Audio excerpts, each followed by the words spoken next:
முனீஸ்வரின் பல வடிவங்கள் மற்றும் மகிமைகள். டெம்பிள் பக்தி நேயர்களுக்கு வணக்கம். முனி, கருப்பு இதெல்லாம் நம்ம படத்தில் வந்ததுக்கப்புறம் தான் இந்த ஜென்சிகளுக்கு ரொம்ப தெரியுது. ஏன் அப்படின்னா, நம்ம வழிபாட்டு முறைகளில் இருக்குது, இருந்தாலும் ஒன்று பெரிய ஸ்க்ரீனில் பார்த்ததுக்கப்புறம் தான் அவங்க என்னடா இது அப்படின்னு பார்ப்பாங்க இல்லையா? அந்த மாதிரி இப்போ நம்ம முனி அப்படிங்கிறவர் யார் அப்படிங்கிறத பற்றி தான் நம்ம இன்றைக்கி இந்த வீடியோவில் டீட்டெயில்டாக பார்க்க போகிறோம். இதை நம்ம தெரிஞ்சுக்கிறதுக்காக நம்ம கூட இந்த முனியை பற்றின விஷயங்கள் எல்லாம் நமக்கு அழகாக நமக்கு எக்ஸ்க்ளூசிவாக கொடுக்கறதுக்காக ஜோதிடர் சித்தனருள் மணிவண்ணன் அவர்கள் நம்ம கூட இணைஞ்சிருக்காங்க. வணக்கம் ஐயா. வணக்கம். எப்படி இருக்கீங்க? நலமா இருக்கேன் ஐயா. நீங்கள் எப்படி இருக்கீங்க? ரொம்ப நல்லா இருக்கேன், நன்றி. முனி அப்படின்னா யாரு? அதில் நிறைய வகைகள் இருக்குன்னு நான் கொஞ்சம் தெரிஞ்சுக்கிட்டேன். அதை பற்றி நீங்கள் சொன்னால் எங்களுக்கு இன்னும் கொஞ்சம் கிளாரிட்டி கிடைக்கும். கண்டிப்பாக. இந்த கொஸ்டினை கேட்டது எனக்கு ரொம்ப மகிழ்ச்சி. ஏன்னா முனீஸ்வரரை பற்றி பேசுகிறது ரொம்ப சந்தோஷம். அது ஏன்னு பார்த்தீங்கன்னா, நீங்கள் முனி தான் சொன்னீங்க. இப்போ நான் சொல்லும் போது பார்த்தீங்கன்னா முனீஸ்வரர்ன்ட்டு, ஏன்னா ஈஸ்வரனுக்கு நிகரானவர், ஈஸ்வரன் பட்டம் பெற்றவர். இப்போ நம்ம ஈஸ்வரன் பட்டம் பெற்றவங்க யாரான்னு பார்த்தீங்கன்னா சனீச்சரன் தான் சொல்லுவோம், ஆனால் சனீஸ்வரன் சொல்கிறாங்க. ஸோ அது ஒரு இது இருக்குது, வாக்குவாதம். அதுக்குள்ளே போனால் ரெண்டாவதாக பார்த்தீங்கன்னா இலிங்கேஸ்வரன், ராவணன் ஈஸ்வரன் பட்டம் பெற்றவர். அதுக்கு அடுத்து பார்த்தீங்கன்னா நம்ம முனி ஈஸ்வரர். ஸோ அப்படி இருந்தால் அந்த முனீஸ்வரர். ஸோ ஈஸ்வரன் பட்டம் பெற்றவர், அதாவது சிவனுக்கு நிகரானவர்ன்ற முனீஸ்வரர். முனீஸ்வரோட வரலாறு நம்ம எடுக்கும்போது பார்த்தீங்கன்னா நிறைய பேருக்கு நிறைய யூடியூப்பில் நிறைய விஷயம்லாம் இருக்குது. ஸோ அதை நம்ம ஃபுல்லாலாம் போக வேணாம். ஆனால் அவரோட காவல் தெய்வம் நாட்டார் வழிபாட்டில் பார்த்தீங்கன்னா அவருக்குன்றது பார்த்தீங்கன்னா ஐயோ அது சொல்லி மாளாது. ஏன்னா முனீஸ்வரர் அவர் அவதாரம் எங்கேருந்து பார்த்தீங்கன்னா பச்சையம்மன் இருக்காங்களே. ஸோ பச்சையம்மனோட வரலாறுல வரும்போது தான் முனீஸ்வரர் அதுக்குள்ளே வராரு. ஸோ இது எங்கே பார்த்தீங்கன்னா பச்சைமையான்னு பார்த்தீங்கன்னா சாட்சாத் நம்ம பார்வதி தேவி தான். ஸோ அவங்க பார்த்தீங்கன்னா அந்தாசுரன்ற அரக்கனை வதம் செய்யறதுக்கோசம் தான் அவதாரம் எடுக்கிறாங்க, காத்தியாயின்ற அவதாரம். அந்த அசுரன் பார்த்தீங்கன்னா பிரம்மதேவர் தான் வாரி வழங்கிட்டு வரல நம்மளுக்கு வரங்களை, இதை பற்றி யோசிக்க மாட்டார். ஸோ அவர் வாங்கும் போது பார்த்தீங்கன்னா அந்த அசுரர் கிளவராக வாங்கிட்டு போயிட்டார். எனக்கு சிவனாலையும் அழி வரக்கூடாது, பெருமாளாலையும் அழி வரக்கூடாது, விஷ்ணுவாலால் அழி வரக்கூடாது அப்படின்னு சொல்லிட்டு வரத்தை வாங்கிட்டு போயிட்டார். ஸோ அப்படின் போது காக்கும் தெய்வம், நம்மளை படைக்கும் தெய்வம், அழித்தல் தெய்வம், இந்த எல்லாருமே பார்த்தீங்கன்னா சரணா அவங்களால எதுவும் பண்ண முடியாது. ஸோ அப்படின்னும் போது தேவியானவங்க பார்த்தீங்கன்னா எல்லாரும் தேவரையில் அம்மன் கிட்ட போய் மன்றாடுறாங்க, அம்மா பார்வதி தேவி நீங்கள் தான் இதை இது பண்ணணும் போது அம்மன் இங்கே காத்தியானி வரும்போது அதுக்கு அவங்களுக்கு சப்போர்ட்டாக வரும்போது தான் சிவனோட அந்த வேர்வில் துருகின்றாங்க. இன்னொன்று சிலர் பார்த்தீங்கன்னா நம்ம வீரபத்திரோட ஒரு அங்கம் தான் முனின்றாங்க. இது சப்த முனிகள் சொல்லுவாங்க. ஸோ சப்த முனிகளும் பார்த்தீங்கன்னா அந்த அந்தாசுரனை வதம் பண்ணும்போது அம்மனுக்கு துணையாக இருந்து வதம் பண்ணுறாங்க. அடுத்து அம்பாள் பார்த்தீங்கன்னா சிவன் மேலே தவம் புரிகிறாங்க, வாழைப்பந்தல் அமைச்சு இந்த பச்சையம்மன். அந்த பச்சையம்மன் வரலாறு கொஞ்சம் கொஞ்சமாக வருது. நீங்கள் பச்சையம்மன் கோயிலில் இருக்க முனீஸ்வரர் பார்த்தீங்கன்னா சப்த முனிகள் வச்சுருப்பாங்க. அதே மாதிரி பார்த்தீங்கன்னா நல்லா வான் உயர ஒரு முனி வச்சுருப்பார். ஆள் பார்த்தீங்கன்னா நல்லா ஆஜானு பாகுவா, அந்த கண்ணுலாம் பார்த்தீங்கன்னா சூரியனுக்கு நிகராக இருக்கும். அதை நல்லா நோட்டீஸ் பண்ணி பார்த்தீங்கன்னா அவர் மாரில் பார்த்தீங்கன்னா லட்சுமி தேவி இருப்பாங்க. ஐயா, என்ன சொல்கிறீங்க? நீங்கள் ஈஸ்வரன் அப்படின்னு ஸ்டார்டிங்கில் நான் முனி ஈஸ்வரனை விட்டுட்டீங்க அப்படின்னு நீங்கள் சொல்லி எனக்கு புரிய வச்சிங்க. இப்போ முனியுடைய மார்பில் தாயார் இருப்பாங்க அப்படின்னு சொல்கிறீங்க. அப்போ அவர் ஈஸ்வரரா இல்லை விஷ்ணுவுடைய அம்சமா? என்ன குழப்பறீங்களே? இதுதான் விஷயம் ஹைலைட். இதில் சூட்சுமம் இதுதான். சப்த முனிகள் இருக்காங்களே, ஜடாமுனி, கருமுனி, முத்துமுனி, லடாமுனி, இந்த முனிகள் இருக்காங்க சப்த முனிகள். அதை தாண்டி பார்த்தீங்கன்னா வால்முனி இருப்பாங்க. அவர் வான் உயர்ந்த முனி. அது கொஞ்சம்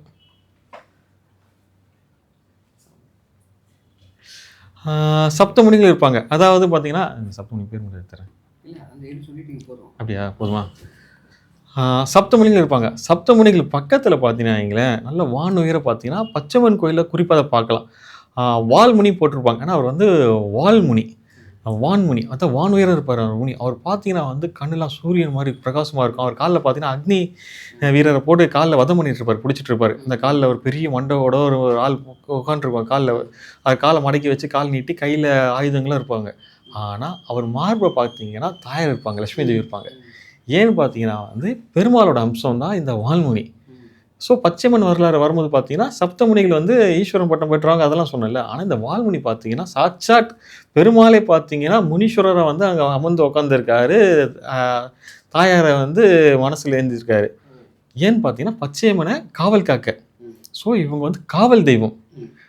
பச்சையம்மன், மன்னாதீஸ்வரர், முனீஸ்வரர். முனீஸ்வரர் பார்த்தீங்கன்னா சில குடும்பங்களில் பார்த்தா காவல் தெய்வமாக இருக்காங்க, அதாவது குலதெய்வம். உங்களுக்கு வந்து பார்த்தீங்கன்னா இந்த பில்லி சூனியம் ஏவல்லாம் சொல்கிறாங்களே, இதெல்லாம் வந்து பார்த்தீங்கன்னா நிறைய இந்த பேட் வைப்ரேஷன் இந்த நெகட்டிவிட்டிலாம் வந்து நிறைய குடும்பங்களில் பார்த்தீங்கன்னா இன்னைக்கு கஷ்டப்படுறாங்க. இவங்களாம் அந்த முனீஸ்வரன் வழிபாடு பண்ணும்போது பார்த்தீங்கன்னா அதெல்லாம் வந்து நீங்கள் இந்த ₹1,00,000 செலவு பண்ணி இந்த நெகட்டிவிட்டி எடுக்கணும், இந்த இதை பண்ணணும் அப்படின்னு சொல்லி நிறைய பேர் இருக்காங்க. அதெல்லாம் சிம்பிளாக ஒன்றும் இல்லைங்க. முனீஸ்வரர் வழிபட்டாலும் போதும். இவ்வளோ பெரிய இதுவாக தான் பின்னி பெதறிச்சு, ஐயோ முனீஸ்வரன் கிட்ட போயிட்டான்ப்பா இவனை, இவங்கிட்ட நம்ம இதுக்கு ஆபத்துன்னு ஓடிடுங்க எல்லாம்.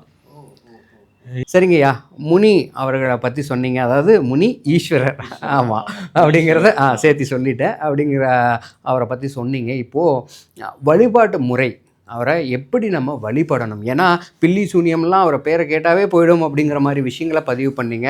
நிறையா இதுக்காக செலவு பண்ணுறவங்க நிறையா இருக்காங்க, அதெல்லாம் தேவையில்லைன்னீங்க. அப்போது எப்படி அவரை வழிபடணும், எப்போ வழிபடணும், என்ன மாதிரி வழிபாட்டு முறை?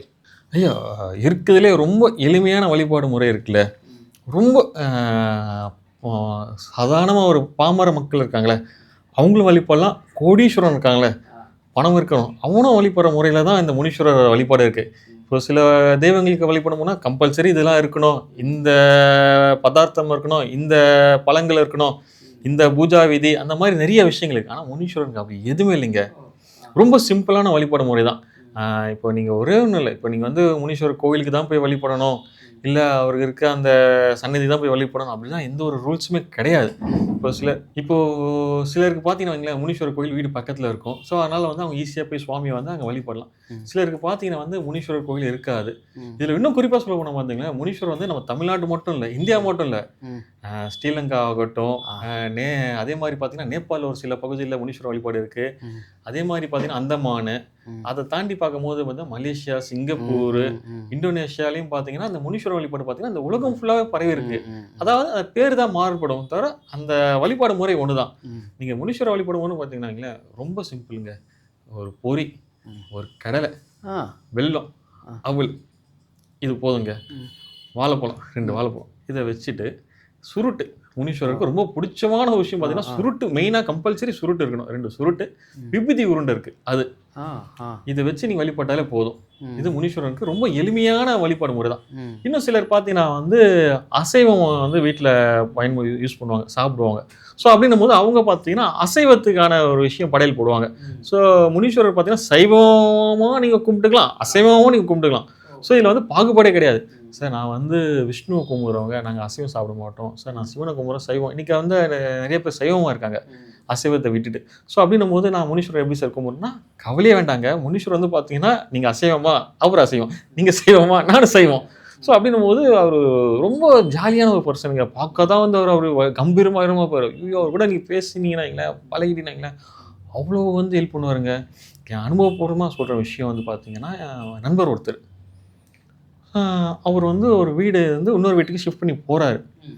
அந்த மாதிரி நான் வீடு மாற போகிறேங்க, இந்த மாதிரி செய்ய போகிறேங்க, அந்த வீடு வந்து பார்த்தீங்கன்னா இந்த மாதிரி இருக்குது, அது ஃபோட்டோவில் காமிச்சார். ஸோ வாஸ்துபடி பார்த்தீங்கன்னா அங்கே ஒரு சின்ன பிரச்சனை இருக்குது. இவர் வாடகை வீட்டுக்கு போகிறாரு. வாஸ்துபடி மாற்றினா சொந்த வீடாக இருந்தால் நம்ம சொன்னால் பண்ணிவிடுவார். நீங்கள் சொல்கிறதா நான் வாஸ்துபடி மாற்றிக்கலாம். ஏன் இந்த வீட்டுக்கு போகிறீங்க? ஸோ அந்த ஹவுஸ் ஓனர் வந்து கேட்டு பாருங்கள், ஒரு 3 செங்கலை வச்சு முனீஸ்வரர் வழிபாடு பண்ணலாமான்னு கேட்டு பாருங்கன்னு. நான் முந்தைய சொன்னல, இப்போ முனீஸ்வரர் கோவில் பக்கத்தில் இருக்கிறவங்க வந்து கோயிலுக்கு போயிடலாம், கோயிலுக்கு போக முடியல, தூரமாக இருக்குது அப்படின்னும் போது ஒரு 3 செங்கலுங்க, புது செங்கல். இந்த 3 செங்கலை வாங்கி என்ன பண்ணி நல்ல தண்ணியில் வந்து கழுவிடுங்க. செங்கல் நல்லா சுத்தமாக க்ளீன் பண்ணிவிட்டு, செங்கலில் சில பேர் பார்த்தீங்கன்னா ஃப்ரண்ட்டில் பேர் போட்டுருவோம், இன்னொரு பகுதி பார்த்தீங்கன்னா வந்து பிளெயினாக இருக்கும். ஸோ செங்கல் ஃபுல்லாக வந்து நீங்கள் மஞ்சள் நல்லா பூசிட்டு, அந்த பிளெயினாக இருக்க பகுதியில் 3 பட்டை, விபூதி பட்டை, நடுவில் வந்து மஞ்சள் குங்குமம் இல்லை சந்தன குங்குமம் வச்சுட்டு முனீஸ்வரரை பிரதிஷ்டை பண்ணிவிட்டு வீட்டில், அதாவது பார்த்தீங்கன்னா இந்த திசை தான் வைக்கணும் அப்படின்லான்றாங்க. இல்லை, இப்போ சிலர்லாம் இன்றைக்கி நகரத்தில் பார்த்தீங்கன்னா வந்து பால்கனிலாம் வச்சு குங்குறாங்க. எனக்கு தெரிஞ்ச நிறைய பேருக்கு பார்த்தீங்கன்னா, ஐயா அவங்க குலதெய்வத்தில் பார்த்தீங்கன்னா முனீஸ்வரர் வர்றாரு. ஜாதகம் பார்க்கும்போது பார்த்தீங்கன்னா குலதெய்வம் யாருன்னு தெரியலைங்க, என்ன பண்ணிட்டு தெரியல, வீட்டில் ஒருத்தர் மாற்றி ஒருத்தர் பிரச்சனை எதுன்னு போது அவங்களுக்கு பார்க்கும்போது பார்த்தீங்கன்னா ஜாதகம் நல்லா இருக்குது, வீட்டில் வாஸ்து பிரச்சனையும் இல்லை. ஏன்னு பார்த்தா குலதெய்வன்ற ஒரு பிரச்சனை இருக்குது. அவங்க குலதெய்வத்தை யாருன்னே தெரியாமல் போயிட்டாங்க. ஸோ அவங்க முனீஸ்வரன் வழிபாடு இருக்குங்க அப்படின்னும் போது நீங்கள் இந்த கோயிலுக்கு போய் கும்பிட்டு வரலாம். அதை தாண்டி வீட்டில் வச்சு நாங்கள் எப்படி வழிபடும் போது வீட்டு பால்கனியில் வச்சு முனீஸ்வரர் வழிபடுறாங்க. ஸோ ஆனால் பால்கனியில் வந்து அங்கே பக்கம் யூஸ் பண்ணாமல் ஒரு முனீஸ்வரனுக்கு தனியாக இடம் ஒதுக்கி அவருக்கான விஷயத்தை பண்ணுறாங்க இன்றைக்கி இருக்க அந்த நகர கட்டமைப்பில். ஸோ அப்படின்னும் போது அவர் ரொம்ப வந்து எளிமையானவருங்க. அது நாட்டாரான அந்த இது சொன்ன பாமர மக்களுக்கான தெய்வம் முனீஸ்வரர். ஸோ அப்படின் போது நீங்கள் அந்த மஞ்சள் அதெல்லாம் தேய்ச்சிட்டு நான் அந்த படையலுக்கான விஷயம் சொன்னேன்ல, அதெல்லாம் வச்சு நீங்கள் வந்து சுருட்டு இதெல்லாம் வந்து எப்போ நீங்கள் வழிபடுற நேரம்னு பார்த்தீங்கன்னாங்களேன், பௌர்ணமி இருக்குல்ல, பௌர்ணமிக்கு வந்து நிலா வந்துடும் 6:30க்கு மேலே. ஸோ அப்போ நீங்கள் முனீஸ்வரரை கூப்பிட்டு வச்சு அவரை வந்து நீங்கள் ஆராதனை பண்ணி உங்கள் வீட்டில் கூப்பிட்டீங்கன்னா வந்துடுவாருங்க. அன்பா ஐயா வாங்க ஐயா எங்கள் வீட்டுக்கு உங்களுக்கான பதில் ஏதோ எனக்கால முடிஞ்சதை நான் செஞ்சு வச்சுருக்கேன், வந்து ஏற்றுக்கோங்க. நம்ம அன்பாக தான் பேசுகிறோம். இப்போ சுவாமி கிட்ட வந்து பார்த்தீங்கன்னா வந்து அந்த பய பக்தி இருக்குல்ல, அது வந்து ஒரு மரியாதைக்கோசம் அந்த பய பக்தின்னு வச்சுறாங்க. அந்த பயத்தை போய்கிட்டு பக்தியாக நீங்கள் கூப்பிடும் போது பார்த்தீங்கன்னா ஒரு ஓடி வந்துடுவார் வீட்டுக்கு. என்னடா கூப்பிட்டியா, என்ன விஷயம் சொல்லு அப்படின்னும் போது, நான் அந்த நண்பர்கிட்ட சொல்லியிருந்தேன்ல, அந்த வாஸ்து பிரச்சனை வீட்டில் இருக்குங்க, இந்த மாதிரி வீட்டில் வந்து ஒரு 3 செங்கலை வச்சு வழிபடுங்க. ஏன்னா வந்து பார்த்தீங்கன்னா வந்து அவங்க வீட்டு செட்டப் பார்த்தீங்கன்னா வந்து காம்பவுண்ட் சுவர் கொஞ்சம் பிரச்சனை இருக்குது. அதனால் பக்கத்தில் அந்த மரத்துக்கு கீழே இடம் இருக்குது, ஒரு மாமரம் இருக்குது, மரத்துக்கு அந்த மரத்துக்கு கீழே வச்சு வழிபடலாமா, ஹவுஸ் ஓனர் கேட்டு சொல்லுங்கன்னு. அப்புறமா வந்து அவர் ஃபோன்லேயே கேட்டார். சரிங்க நீங்கள் சுவாமி தானே கும்பிட போகிறீங்க வச்சுக்கோங்கன்னு சொல்லி அவர்கிட்ட பேசிகிட்டு இருக்கேன். இந்த மாதிரி எப்படிங்க இப்போ நான் சொன்னல இந்த ப்ரொசீஜர் அவர்கிட்ட சொல்லிட்டு இருக்கேன். இது எங்கே இருந்ததுன்னா சென்னையில் ஆர்ட் ஸ்பேஸ், அதாவது நியர்பை வந்து நம்ம ஓப்பனாக சொல்ல காசி தேட்டரு கொஞ்சம் எதிர்க்க தான் ஒரு வீடு, இந்த பழைய வீடு, அங்கே தான் வந்து பேசிகிட்டு இருக்கேன் இந்த விஷயத்த. நீங்கள் நல்லா புரிஞ்சுக்கோங்க, சென்னை சிட்டி ஓகேவா, அந்த சிகரெட்டுக்கான ஸ்மெல் வரும், சுருட்டு ஸ்மெல் வருவாங்க. அதான் ரோட்லேருந்து பேசிகிட்டு இருக்காங்க, ஓப்பன் ஸ்பேஸு ரோட்லேருந்து பேசிட்டு இந்த மாதிரி முனீஸ்வரன் நீங்கள் வச்சு நாங்கள் சொன்னல படையல் போட்டு சுருட்டு வச்சு விபூதி உருண்டு வச்சு அவர் கும்பிடுங்க, பெருசாக ஒன்றும் இதெல்லாம் இல்லை. அவர் கேட்டார், ஐயா இல்லைங்க சரக்குலாம் வாங்கி வைக்கணும்னு சொல்லுவாங்களே முனீஸ்வரர் வழிபாடும் போது ஊரில் வந்து இந்த கோழி காவு கொடு, ஆறு காவு கொடு, அந்த மாதிரிலாம் பண்ணுவேன், நான் போய் எப்படிங்க அதெல்லாம் பண்ண முடியும்? ஐயா இதெல்லாம் இல்லைங்க, அது வந்து ஒரு ஊர்லேயும் ஒருத்தருக்கான அந்த வழக்கம் அந்த பழக்கங்கள் தான் வந்து அதுக்கான வழிபாடு முறை. நம்ம சிம்பிளாக அவர் கும்பிடுவோம், எப்படி கூப்பிட்டாலும் வந்துடுவார் அப்படின்னு சொல்லி பேசிகிட்டு இருக்கும்போது பார்த்தீங்கன்னா குப்புன்னு ஒரு ஸ்மெல்லுங்க, அந்த சுருட்டு ஸ்மெல் இருக்குல்ல. ஐயா என்னங்க மூந்து பாருங்கண்ணே, சுருட்டு ஸ்மெல் வருதாங்க. அவரும் எங்கெங்கேருந்து வருது சுருட்டு, யாரோ பிடிக்கிறாங்க சுருட்டு, எங்கெங்க தேடி பாருங்க அப்படிங்கும்போது, எங்க நான் ரோட்டில் நிற்கிறேங்க, சுற்றி முற்றி எங்க ஃபுல்லாக வீடு தாங்க இருக்குது, சிட்டிக்குள்ளே யாருங்க சுருட்டு பிடிப்பா இந்த காலத்தில், அதுவும் பாருங்கள். அதுவும் பேசிகிட்டு இருக்கும்போது பார்த்தீங்கன்னா சாயங்காலம் ஒரு 5:30-6 மணி இருக்கும் அந்த டைமு. அவர் நல்லா ரொம்ப அசந்து போயிட்டார். என்னங்க ஏதோ பேசிகிட்டு இருக்கோம், அவ்வளோ சுருட்டு ஸ்மெல் இப்படி கமகமன்னு வருது, எங்கேருந்துங்க வருதுன்னா இதுதாங்க சுவாமியோட தத்துவம். நீங்கள் அன்பாக மனசார வேண்டி கூப்பிடும் போது அந்த ஸ்மெல்லு வந்து அவர் காட்சி கொடுப்பாரு. ஸோ அப்படின்னும் போது முனீஸ்வரன் நீங்கள் கும்பிடும் போது அந்த வழிபாடு முறைன்ட்டு ரொம்ப சிம்பிளுங்க, பெரிய செலவே கிடையாது. நீங்கள் வந்து இந்த பௌர்ணமி இந்த நாளில் வழிபடும் போது இன்னும் சூப்பராக இருக்கும். வீட்டில் இருக்க பிரச்சனைகளாகட்டும், சிலருக்கெல்லாம் பார்த்தீங்கன்னா வந்து ஜாதக ரீதியாக நிறைய பிரச்சனைகள் இருக்கும், அது தீர்த்து கொடுப்பாரு. குலதெய்வத்தில் வந்து பார்த்தீங்கன்னா காவல் தெய்வம் வரும் சிலருக்கு முனீஸ்வரர், சிலருக்குலாம் குலதெய்வம் பச்சையம்மன் இருப்பாங்க, மன்னாதீஸ்வரர் இருப்பாங்க, ஆனால் காவல் தெய்வம் முனீஸ்வரர் இருப்பார். குலதெய்வம் அம்பாள், சிவன், முனீஸ்வரர் காவல் தெய்வம், அவங்களாம் எவ்வளோ சூப்பர். இன்னும் இந்த மதுரை சைட்லாம் பார்த்தீங்கன்னா பாண்டி முனின்னு ஒருத்தருப்பார், அவரும் பார்த்தீங்கன்னா இந்த முனீஸ்வரர் அவதாரம் தான். அவர் பாண்டிய நாட்டு மன்னராக வந்து முனீஸ்வரர் ஆன அந்த சப்த முனியில் ஒருத்தர் வருவாங்க. இவங்களாம் பார்த்தீங்கன்னா வந்து ஐயோ இந்த வந்து ஜடாமுனி ஆகட்டும் லடாமுனி ஆகட்டும், இவங்களாம் வந்து ஒரு கூப்பிட்ட குரலுக்கு ஓடி வந்து காப்பாற்றுவாங்க. நீங்கள் இந்த பழைய படத்தில் பார்த்தீங்கப்பா முனீஸ்வரா காப்பாற்றுப்பான்னு விபூதி எடுத்து போட்டு வாயில் போட்டு போவாங்க, அவங்க காரியம் சக்ஸஸ் ஆகிடும். இன்னும் சொல்லப்பா முனியப்பா உன்னை தான் நம்பியிருக்கேன், இந்த ஆண்டு மழை பெஞ்சு விவசாயம் செழிக்கணும், அதே மாதிரி விவசாயம் பூமியை வந்து எந்த ஒரு விலங்கு வந்து சேதப்படுத்தாமல் இருக்கணும். ஏன்னா இப்போ நீங்கள் விவசாயம் பண்ணுறீங்க, மழை பெய்து வேண்டி அந்த காப்பாற்றணும்ல, அந்த விளைய பயிரை வந்து காற்று பண்ணி இதுவாகிடும், இல்லைனா மற்ற பறவைங்க தான் இதை பண்ணிடும், அதெல்லாம் மாடு மிஞ்சிடும், அந்த நிலத்தை காப்பாற்றணும். குறிப்பாக சொல்லுவோம் திருடங்கிட்ட இருந்து காப்பாற்றணும். இந்த காலத்தில் இப்போ நல்லா வளைஞ்சிருக்கும், எவனை அதை அறுத்துட்டு போயிட்டா, முனீஸ்வரன் பார்த்தீங்கன்னா வந்து காவல் காப்பாருங்க, உங்கள் நிலத்தை வந்து காவல் காப்பார், செக்யூரிட்டி பண்ணி நீங்கள் அவரை நம்பிட்டு சரணாகதி அடைஞ்சால் போதுங்க. போடா என் பையன் வீடு இது, நீ வந்து என்னடா இது பண்ணுற விரட்டுவாருங்க. இன்னும் பர்சனலாக சொல்லப்போனால் என்னோடய பர்சனல் எக்ஸ்பீரியன்ஸுங்க, அங்கே எப்பவுமே வந்து வீடை பூட்டிட்டு எங்கேயும் ஊருக்கெலாம் போக மாட்டோம், மோஸ்ட்லி ரொம்ப ரேரு. ஸோ அப்படின்னும் போது ஒரு விசேஷத்துக்கு போக வேண்டிய ஒரு கட்டாயம் சூழ்நிலை, போய் தான் ஆகணும், ஒரு ஆப்ஷனே கிடையாது. ஸோ அப்படின்னும் போது வீடை பூட்டிட்டு எல்லாம் லாக்லாம் சரி பண்ணிவிட்டு அந்த ஊருக்கு போயிட்டு வந்துட்டோம். அதாவது நைட்டு வீடை பூட்டிட்டு மறுநாள் காலைல வரும், அவ்வளோதான். ஸோ வரும்போது எங்கள் வீட்டில் பார்த்தீங்கன்னா வந்து அந்த டோர் இருக்குல்ல, அதாவது கிரில் கேட் இருக்கும், அதுக்கப்புறமா பார்த்தீங்கன்னா மரக்கதவு, அந்த மரக்கதவில் 2-3 பூட்டு இருக்கும், 2 பூட்டு போட்டு அதை அந்த இன்னர் லாக் இருக்கும். ஸோ அப்படின்னும் போது அந்த டோரை திறக்கும் போது பார்த்தீங்கன்னா ஒரே மரத்தூளாக வந்தது. என்னடா இது ஓப்பன் பண்ணும்போது மரத்தூள் எங்கேருந்தா வருதுன்னு தெரியல அப்போது. ஸோ டோர்லாம் திறந்து முடிச்சு பார்த்தோன்னா டோரில் ஒரு அப்நார்மலாக விஷயம் இருந்தது. அந்த பூட்டை வந்து யாரோ உடைக்க ட்ரை பண்ணியிருக்காங்க, அந்த பூட்டை வந்து ஏதோ உடச்சி ட்ரை பண்ணியிருக்காங்க.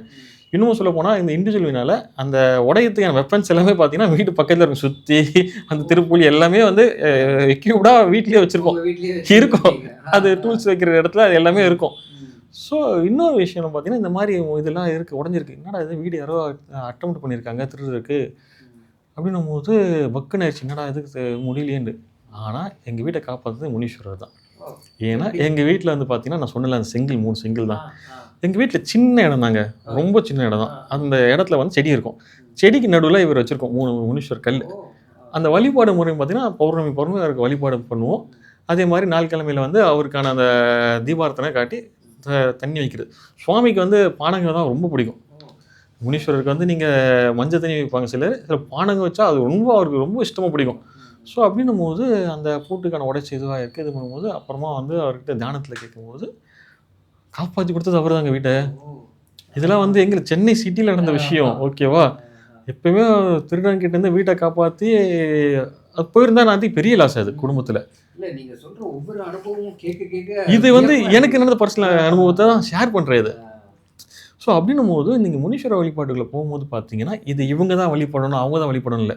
அது வந்து நாங்கள் எங்கள் குலதெய்வம் வேறு, எங்கள் குலதெய்வம் வேறு அப்படி கிடையாது. இவங்க காவல் தெய்வம். இவங்க இந்த ஊருக்கான காவல் தெய்வம். அப்படின்னும் போது யார் வேணால் வழிபடலாம். ஸோ உங்கள் குலதெய்வம் வந்து அம்பாலாக இருக்கட்டும், அங்காளம்மனாக இருக்கட்டும், உங்கள் குலதெய்வம் முருகராக இருக்கட்டும், பெருமாளாக இருக்கட்டும், சிறு தெய்வம் இருக்கட்டும், பெருதெய்வம் யாராக இருக்கட்டும், இவங்க காவல் தெய்வம். முனீஸ்வரர், கருப்பு, இவங்க எல்லாமே காவல் தெய்வங்கள். நீங்கள் இவங்களை முனீஸ்வரரை போய் வழிபடும் போது பார்த்தீங்கன்னா, உங்களுக்கான ஆற்றல் இருக்குல்ல அது பெருகும். 2வது பார்த்தீங்கன்னா, உங்களை யாரும் வந்து பார்த்தீங்கன்னா, இந்த இப்போல்லாம் ரீசெண்டாக பார்த்தீங்கன்னா வசியமைன்னு ஒரு விஷயம் வந்து ஃபேமஸாக போயிட்டுருக்கு. அது தப்பான விஷயங்க அது. இப்போது வந்து நான் என் உழைப்பில் முன்னேறணும். இந்த வசியம் வச்சுட்டு நான் உங்ககிட்ட வேலை செஞ்சு நான் உங்ககிட்ட இருந்து வசியம் பண்ணி இதெல்லாம் வந்து இதெல்லாம் கர்மா சேர்க்குற விஷயம். தப்பான ஒரு விஷயம் இது. ஸோ அப்படின்னும் போது அதுக்கெலாம் வந்து நான் யாரையும் என்கரேஜ் பண்ண மாட்டேன். சரி இந்த வசியமை வச்சுட்டு வரவங்க இவங்கெல்லாம் பார்த்தீங்கன்னா வந்து நீங்கள் முனீஸ்வரர் வழிபடும் போது இதெல்லாம் எதுவும் எடுபடாது.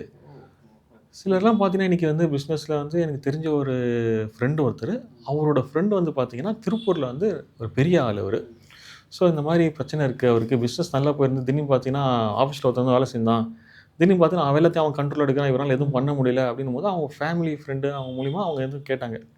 ஸோ அப்படின்னும் போது நீங்கள் சித்தர்கள் ஜீவசமாதிலாம் சொல்லுவீங்களே அந்த மாதிரி சொல்லுங்கள் அப்படின்னும் போது நான் 2-3 ஜீவசமாதி அவங்ககிட்ட சொன்னேன் ஜாதகம் பார்த்து. ஸோ ஜாதகம் பார்த்து பிரச்சனை இல்லை. அப்போ வந்து நம்ம தியானத்தில் உட்காந்து அந்த சில விஷயங்கள்லாம் பார்க்கும்போது பார்த்தீங்கன்னா பிரச்சனை மூலிமா பார்த்தீங்கன்னா இந்த விஷயம் இந்த வசியம் என்ற விஷயம். ஸோ அவங்ககிட்ட கேட்டேன், எங்கள் குலதெய்வத்தை நீங்கள் எப்போங்க கும்பிட்டீங்க, எப்போங்க போனீங்கன்னா அங்கே வந்து அவங்க குலதெய்வமா என்னங்க குலதெய்வமாக இழுக்கிறீங்கன்னு. ஐயா எங்ககிட்ட வசதியெல்லாம் இருக்குங்க, காசு பணம்லாம் பிரச்சனையே இல்லை, நிறைய வசதி சொத்துலாம் இருக்குது.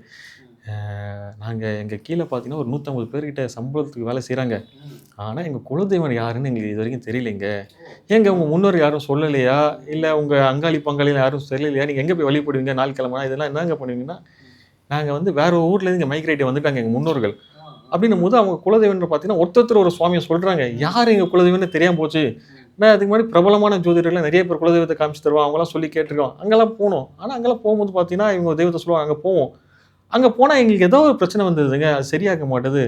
ஸோ அப்படின்னும் போது குலதெய்வம் பார்க்கும்போது இப்போ நம்ம ஜாதகம் பார்க்கும்போது சில விஷயங்கள் பார்க்கும்போது உங்கள் குடும்பத்தில் வந்து பார்த்தீங்கன்னா முனீஸ்வரர் கும்பிட்ற வழக்கம் இருக்குங்க, அவர் தான் உங்கள் காவல் தெய்வம். அதே மாதிரி 5ஆம் இடம் இருக்குது. அந்த ஜாதகம் பார்க்கும்போது அதில் சொன்ன சூட்சமான கட்டத்தில் சில விஷயங்கள்லாம் இருக்குது, அது ரகசியமான விஷயம். ஸோ அதை பார்க்கும்போது பார்த்தீங்கன்னா அவங்களுக்கான விஷயம் தெரியும். உங்கள் காவல் தெய்வம் வந்து முனீஸ்வரர், உங்கள் முன்னோர்கள் முனீஸ்வரர் வழிபாட்டுக்கு முன்னிருந்தாங்க அப்படின்னும் போது அவங்க ஊர் சைடில் பார்க்கும்போது உங்கள் ஊர் பக்கத்தில் ஆத்தங்கரை இருக்குமா, அரச மரம் இருக்குமா, இந்த ஆலமரம்லாம் இருக்குமா, உங்கள் முன்னோர்களை கேட்டு பாருங்கள் அப்படிங்கும்போது சரி நான் கேட்டு பார்த்து சொல்கிறேன்னு ஃபோன் வச்சுட்டாங்க.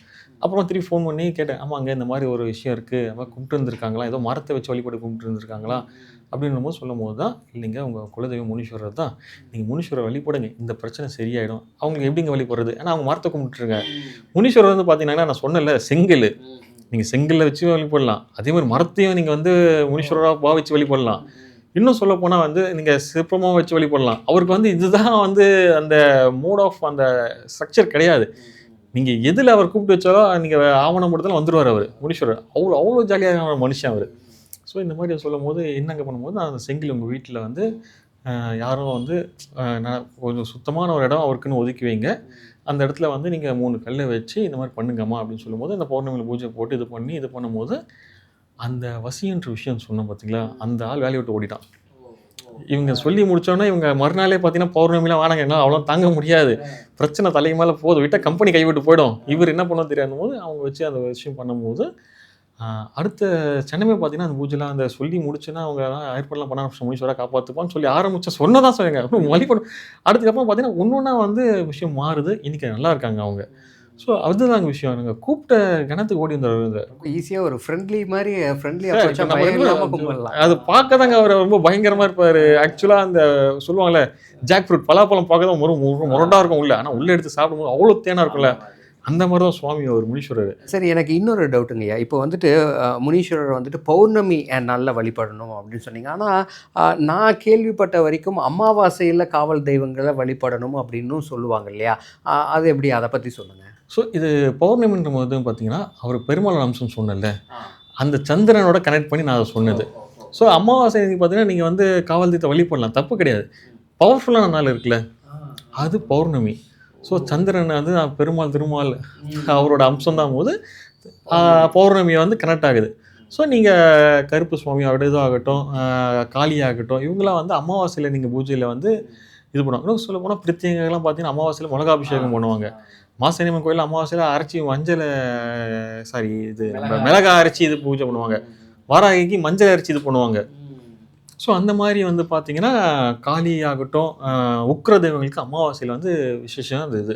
ஆனால் இவர் நம்பால் அப்படி கிடையாது, பார்க்க தான் உக்கிரமாக இருப்பார், ஆனால் அவ்வளோ ஜாலியான விஷயம். ஆமாம், ஆனால் அவர்கிட்ட வந்து ஜாலியாக இருக்காரு அப்படின்ட்டு நம்ம அந்த விஷயம் இருக்குல்ல, பக்தி தான்.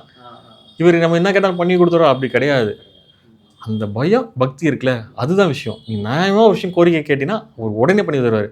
நீ வந்து ஐயா இவன் நல்லா இருக்கான், இவன் இது பண்ணணும், நான் நல்லா இல்லை அப்படிலாம் போய் அந்த மாதிரி தப்பான விஷயம் கெட்ட விஷயத்துக்கு எக்காரத்தை கூட நம்ம இது பண்ண டச் பண்ணக்கூடாது. கெட்ட விஷயத்தை ஏதாவது கெட்ட நோக்கத்தை அவர்கிட்ட போனாலே போதும், போக முடியாது. அடிச்சு தூரம் போட நாயன் தெத்தி விட்டுருவாரு. நீங்கள் நல்லதாக விஷயம் கருணை காட்டுங்கய்யா பண்ணுங்க, போய் சரணாகி தான் போதும், இறங்கி வந்து செய்வார், நம்மளுக்கு உதவி பண்ணுவார். அதுதான் முனீஸ்வரோட இது சித்தி.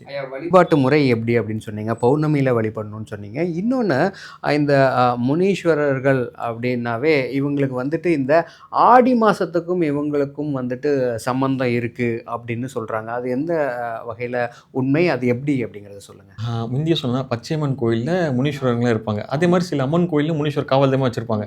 ஸோ ஆடி மாதம் அம்மனுக்கான மாதம். அதை தாண்டி பார்த்தீங்கன்னா தட்சாயன புண்ணிய காலம். ஸோ அவங்க முனியும் போது அவங்க ஈஸ்வரம் பெற்றவங்க, அவங்க தியானத்துலேயும் தவத்திலையும் சிறந்தவங்க. நம்ம வெறும் காவல் தெய்வமாக பார்க்கணும். அதை தாண்டி பார்த்தீங்கன்னா ரோம மகரிஷியே பார்த்தீங்கன்னா ஜடாமுனியோட அம்சம் தான் சொல்கிறாங்க. ஸோ அந்த ஜடாமுனிய ஒரு விஷயம். ஸோ அப்படின்னும் போது அவங்களுக்கும் ஆடி மாதம் என்ன விஷயம் பார்த்தீங்கன்னா அந்த தட்சாயன புண்ணிய காலம், அவங்க தவத்துக்கு போகிற விஷயம். ஏன்னா முன்னோர்களுக்கான பித்திருக்கான காரியம் இது. ஆடி மாதன்றது சாதாரண விஷயம் கிடையாதுங்க. ஆடி மாதம்ன்றது அவ்வளோ விசேஷமான நாள் அது. ஆடி அமாவாசை, ஆடி கிருத்திகை, ஆடி வெள்ளி, ஆடி செவ்வாய், சொல்லிகிட்டே போகலாம். ஆடி பூரம்ன்ட்டு அது மாதிரி ஆடிக்கு அவ்வளோ பிரச்சனை இருக்குது, விசேஷம் இருக்குது. நீங்கள் ஆடி காரில் கூட வாங்கிக்கலாங்க, ஆனால் ஆடி மாதம் வந்து இது பண்ண முடியாதுங்க, கிடைக்காது. அது இப்போ சொல்லுவாங்கள்ல, பொன் கிடைச்சாலும் புதன் கிடைக்காதுன்ற மாதிரி தான் ஆடி கார் கூட எங்கள் ஈஸியாக கிடைச்சிடும். ஆனால் ஆடி மாதம் அவ்வளோ ஈஸியாக கிடைக்காது. அதுதான் விஷயம் இது. ஸோ அப்படின்னும் போது இந்த ஆடி மாதம் முனீஸ்வரருக்கு பார்த்தீங்கன்னா அம்மன் கோயிலில் திருவிழா இருக்குல்ல, அதே சமயத்தில் பார்த்தீங்கன்னா முனீஸ்வரருக்கும் பார்த்தீங்கன்னா அந்த நேர்த்தி கடன் செலுத்துறதுக்கான படையல் போகிறதுக்கு வருஷத்துக்கு வந்து ஊரில் இருப்பாங்க. இப்போது ஊர்லேருந்து இன்றைக்கி வந்து எல்லாமே மைக்ரேட்டே வந்துட்டாங்க நவீன காலமாக இருந்தபோது. அப்போல்லாம் பார்த்தீங்கன்னா அவங்கவுங்க அந்தந்த ஊரில் தான் இருப்பாங்க. அந்த திருவிழாக்கள் ரெகுலர் பண்ணிகிட்டு இருப்பாங்க, கோயில் போவாங்க. ஸோ ஆடி மாதம்னா இப்போ வந்து பார்த்தீங்கன்னா அந்த கோயில் திருவிழா காலத்தில் போகும்போது முனீஸ்வருக்கான அவங்களுக்கான நேர்த்தி கடன் இருக்குல்ல, நேர்த்தி வேண்டுதலோ இல்லை சும்மா சுவாமியை பார்த்துட்டு சுவாமி நல்லா இருக்கீங்களா, நான் நல்லா இருக்கேன், சந்தோஷமாக வச்சுருக்கீங்க, ரொம்ப நன்றி, அது சொல்லிட்டு வரணும் சுவாமிக்கு. நம்ம பிரச்சனை இருக்கும் போது தான் போய் சுவாமி வேணும் இல்லை, நான் நல்லா இருக்கேன்னு சொல்லி போனோம், ஐயா நான் ரொம்ப நல்லா இருக்கேன், சந்தோஷமாக இருக்கேன், நல்லா வச்சுருக்கீங்க, அதுக்கு ரொம்ப தேங்க்ஸு. நீங்கள் கோயிலுக்கு போகிறீங்க, பிரச்சனையோட கோயிலுக்கு போகிற, நல்லா இருந்தாலும் கோயிலுக்கு போகணும், அதுதான் விஷயம். அப்படின்னும் போது பிரச்சனை வராது நம்மளுக்கு. நம்ம வந்துட்டு ஏதாச்சும் கஷ்டம்னா தான் சாமியை பார்ப்போம், நல்லா இருக்கும் அப்படின்னா மறந்துடுவோம். அதுதாங்க மனுஷோட அந்த, ஏன்னா நம்மளோட அந்த மாயை இருக்குல்ல, அது விடாது. ஏன்னா நம்ம கர்மா கூட்டிகிட்டு போகிறோம்ல, சேர்க்குறோம்ல, இதுக்கு காரணமே இதுதான். நம்ம நல்லா இருக்கும் போது பார்த்தீங்கன்னா தான தர்மம் பண்ணணும், புண்ணியம் செய்யணும். அதனால புண்ணியம் செய்யும்போது 4 பேருக்கு உபத்திரம் பண்ணக்கூடாது, உதவி பண்ணணும், உபத்திரம் பண்ணக்கூடாது. வாயிலா ஜீவனுக்கு உணவு அளிங்க, இல்லாதவங்களுக்கு நம்மக்கிட்ட இருக்குது, அதனால் இல்லாதவங்க நம்மளால் முடிஞ்ச உதவி செய்யணும். அதுதான் வந்து நல்லா இருக்கும்போது செஞ்சால் நம்ம கஷ்ட காலத்தில் அது உதவி பண்ணும். ஆனால் இது இங்கே யாராவது பண்ணுறாங்களா? நான் கஷ்டப்படுறேன், செய்கிறேன், எனக்கு சாமி எனக்கு கஷ்டம் தான் கொடுக்குது, நான் நிறைய பண்ணியிருக்கேன் சுவாமிக்கு, இந்த கணக்கே எடுக்கக்கூடாது.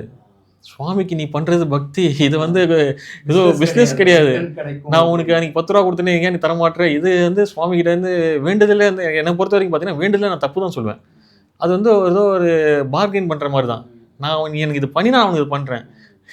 சுவாமி கிட்ட இல்லாததா, டேய் நீ வாங்கி கொடுத்தா நான் பட்டு போடையோ இல்லை எனக்கு எதுவும் விஷயம் ஆக போதா அப்படி கிடையாது. அவங்களுக்கு வந்து அந்த அன்பு தான், சரணாகதி தான். ஸோ நான் யார்கிட்ட சொல்லுவேன், ஐயா சுவாமிகிட்ட கும்பிட்டுங்க, நல்லா மனசார வேண்டி கும்பிட்டுக்குங்க, வேண்டல் இருந்து வைக்காதீங்க. நான் உனக்கு அந்த மொட்டை போடுறேன், அழகு குத்துறேன், தீ மிதிக்கிறேன், நான் வந்து உனக்கு இது பண்ணிட்டேன்னா உனக்கு வேல் வாங்கி வைக்கிறேன், அருவா வாங்கி வைக்கிறேன், அதாவது நீ இதை செஞ்சேன்னா நான் இதை உனக்கு செய்யறேன் அப்படின்ற விஷயம் பண்ணக்கூடாது. தப்பு அது. அது இந்த சுவாமி இல்லை, எந்த சுவாமியாகட்டும், சித்தர்கள் ஜீவசம் மாதிரி யார்கிட்டும் போகிறோம் இந்த மாதிரி விஷயத்த மட்டும் எக்காந்தும் யாரும் பண்ணாதீங்க. இது ஒரு வேண்டுதலாக வச்சிருக்கேன் எல்லாருக்குமே. சரி, ரொம்ப அழகான ஒரு கருத்தை பதிவு பண்ணீங்க. இப்போ வந்துட்டு முனீஸ்வரர் அப்படின்னா எப்படி, நான் இது வரைக்கும் அவர் வந்துட்டு ரொம்ப பயமாக இருக்கும். ஏன்னா அவருடைய உருவம் அதெல்லாம் பார்த்தா பயமாக இருக்கும். ஆனால் அவருடைய குணநலன்கள் எப்படி இருக்கும், அவர் எப்பேற்பட்டவர் அப்படின்னு கேட்கும்போது ரொம்ப ரொம்ப ஆர்வமாக இருக்குது. ஆனால் அவரை பற்றின விஷயங்கள் எல்லாம் சொன்னீங்க. எத்தனை வகை முனி ஈஸ்வரர்கள் இருக்காங்க அப்படிங்கிறதெல்லாமும் ரொம்ப அழகாக இந்த நிகழ்ச்சியில் நம்ம டெம்பிள் பக்தி நேயர்களுக்காக ஷேர் பண்ணிட்டீங்க. ரொம்ப நன்றிங்கய்யா. How much?